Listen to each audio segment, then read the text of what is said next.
All right, what up, y'all? It's Metaphor. Back for more to kick the raw, representing everyone's you and verse. We're gonna do a video on Pisces rising, but this is gonna be on Cancer fifth house, right? It's the Pisces rising series, I mean to say. But yeah, Cancer in the fifth house initiated creating new ways of expression, right? And new ways of new ways of expressing feelings, right? You know what I'm saying? They wear their heart on their sleeve all the time, you know what I'm saying? So the way that they express themselves is really through the heart, you know what I'm saying? That's why let me tell them, you know what I'm saying? But that's why Pisces is very, you know, very loving, very caring.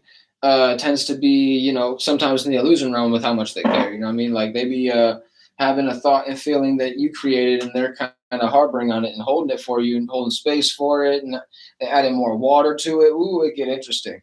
But that could be a good, beautiful dream, but it actually could also be an illusion nightmare. You see what I'm saying?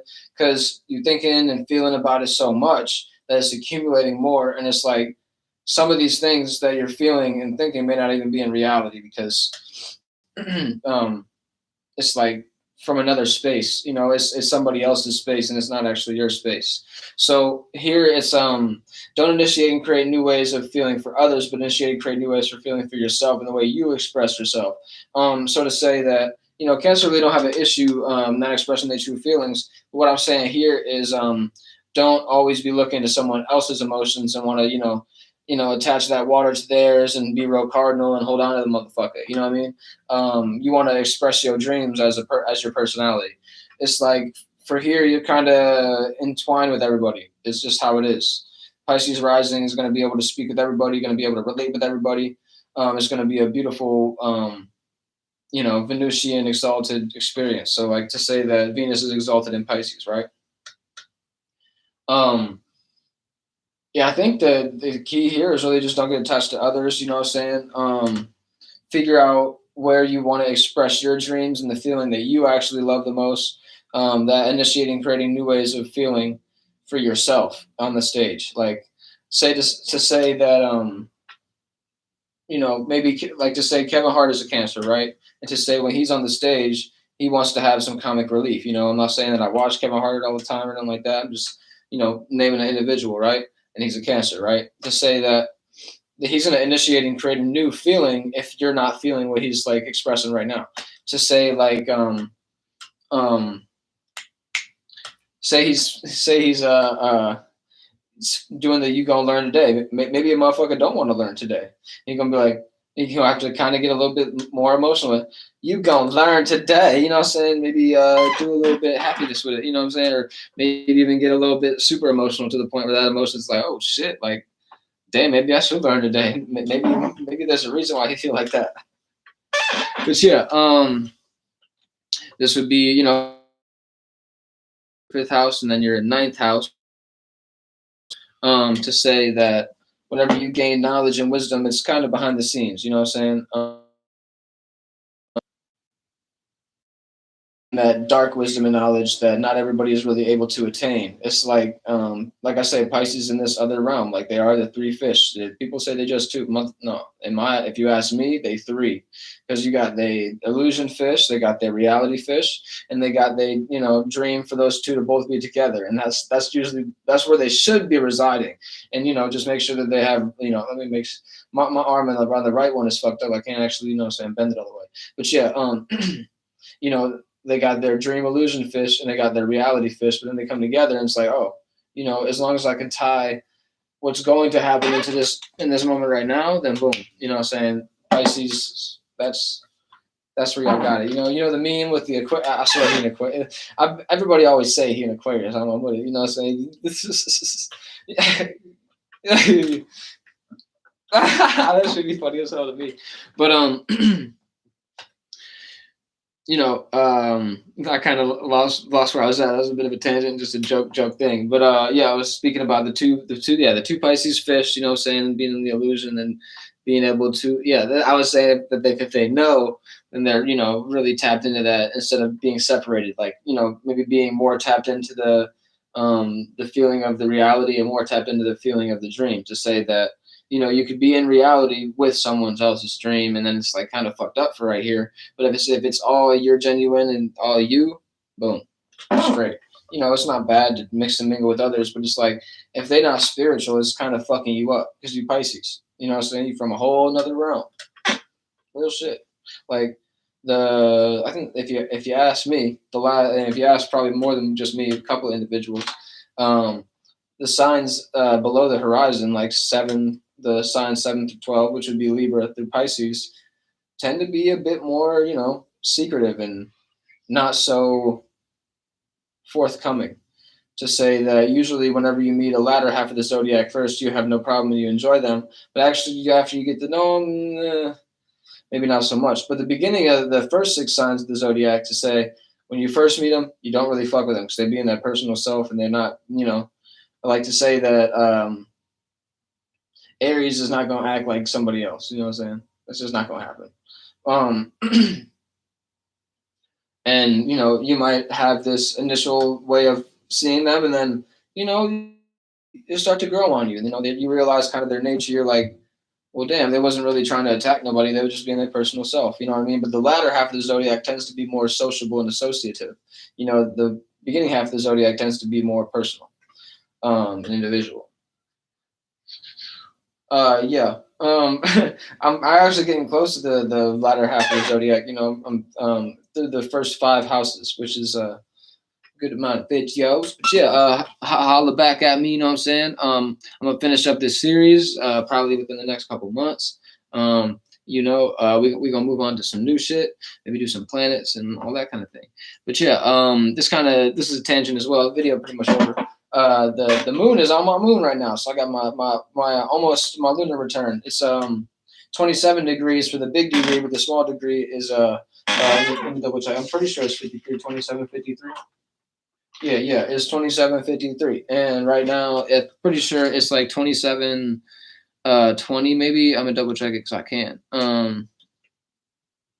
It's goddamn it, 27:33 right now. Yeah. Which means right now, the whole entire spectrum of chakra of this gaiety of my earth, you know, whatever you fuck you want to call it, this practical plane, is all gonna feel the same way that I feel every motherfucking day. Y'all gonna be acting like feeling like you want to master all things at once. You know what I'm saying? Jack of all trades, Gemini ass shit. You know what I'm saying? But see, my Sagittarius balance my ass out. It'd be like they be just talking shit to each other. Like Sagittarius be like, look, is you even making sense about what we talking about? Like, is this even correlate to your big picture? You know what I mean? Like, Sagittarius just want to think about the life experience. Gemini want to be in the individual experience and live circumstance to circumstance and live in the present. You know what I'm saying? Not really be too lost in the big picture. You know, that's why they opposite. But for me, I'm able to kind of find that equilibrium and bring y'all into the big picture, being all the houses, but also bring it into an individual thing with each and every video. A stream of consciousness here, but you know what I'm saying? Gemini moon tend to do that. So today be looking for that. You know what I mean? You may be starting to say something, you're like, damn, I didn't even know I felt that way about myself. You know what I'm saying? It'd be different. I'll tell y'all. You'd be starting to express yourself, and you're like, oh shit, like this is the reason why I'm feeling this way. And then boom, you see what I'm saying? It's like right now it's all about the communication, beautiful air. So everybody gonna be talking today. It's gonna be blah, blah, blah, blah, blah, blah, blah. I mean, yesterday everybody was talking too, but today, you know, 2 and 7. Well, I mean, like not all of today, of course. You know, the moon move every 2 hours, but for this current moment, everybody's in the 2 and 7. You know, like 2 plus 7 is 9 numerology. Like if you look at the step degree astrology, individuals like Peace Dealer had put me on to an individual named Christopher Watecki that introduced that. So shouts out to that. He's a good everybody I name is lit. You know what I'm saying? Just let you know that now. Just let you know that now. I ain't playing no fucking games on the astrology or the tarot. You know what I mean? I don't want to fuck her name up. Candace Marie, you know, with Peace Dealer, you be going in. You know, she is lit on the tarot. Shouts out Scorpio, sun sign, and she got Pluto on her sun. You know, just like me, I got Pluto on my sun too, but I'm in Sagittarius. She's just a little bit older than me, so she got it in Scorpio. But then she got her Mercury in Libra. So, you know, she's real good at communicating. And it's just like, you know, it's like for her, it's pretty interesting because I was dealing with the individual who had, I think I actually know a couple of individuals who got Sun in Scorpio, Mercury, and Libra. They love to just kind of communicate. You know, it's kind of like a little bit more loose of Scorpio instead of being so you know what I'm saying? Like, let me make sure everybody really, ain't gonna play with my feelings or nothing like that. Play with the way I think. You know, like to say that if you have Mercury and Scorpio, you're deep in the thoughts and communication. With Libra, you're a little bit more light. You know what I'm saying? You kind of like to say that, you know what I mean, if you're looking at your chakras, you know what I'm saying, your seventh chakra is right here, you know what I mean, like around your hips, you know what I'm saying, around your hips, and your Scorpio chakras is right here, you know what I'm saying? So it's like to say that you kind of in the deep thought, you know what I'm saying, behind the scenes, things that ain't nobody always see, you see what I'm saying? But the Libra one tends to be a little bit more communicative, a little bit more relatable. I mean, me personally, I experienced all three different kinds of Scorpio communication. I know I think this is pretty interesting. I know older individuals with Scorpios. This is a whole other video, so you know what I'm saying. We could go into this at a later time. But I know the oldest individual in my life that has a Scorpio sun sign has a Sagittarius Mercury, and then an individual that has Mercury in Scorpio, and they're probably in their 30s or something like that. And all the Mercury and Libras I know, except for, I don't really know Candace Marie personally, so I just be watching her on YouTube. But all the ones in my individual life are all the younger Scorpios. It's very interesting. Like in their early 20s, you know what I'm saying? Like just starting life out. It's interesting if you look at like how each thing correlates in your life. For example, like I got my Mercury in Scorpio, and like I said, the oldest Scorpio I know, which is my father, has Mercury in Sagittarius. I mean, I got Mercury in Sagittarius, I meant to say. And he got Mercury in Sagittarius too. And it's pretty interesting because, like, I get to see how that Scorpio play out in all different circumstances throughout life. And man, I'm telling you, you figure out a Scorpio's nature, damn. You figured out the deepest sign of the zodiac. You know what I'm saying? It ain't too much more depth that you could get into. You know what I mean? Maybe Capricorn a little bit. You know what I'm saying? Oh man, that's a whole nother shit. But yeah, Capricorn a little bit different. You know what I'm saying? I fucks with y'all. But y'all gotta be a little bit more light. Y'all be so hardcore. I mean, it's cool. I ain't mad at it, but it's like lighten up, man. Lighten up. Life ain't so serious.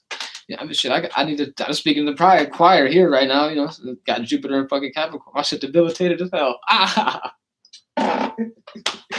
My shit debilitated as hell. So I be going through the experience like, do I do this intense? Do I gotta build everything up? Do I gotta hold it down for me? Is this gonna be all right in my experience? Or do I try to relate and I mean, not be so focused on my experience and things of that nature, and try to build a blueprint with others? Hey, I'm learning. I know my blueprint for my life, but like correlating with another individual, hey, we in the process, you know what I'm saying? We gonna figure it out.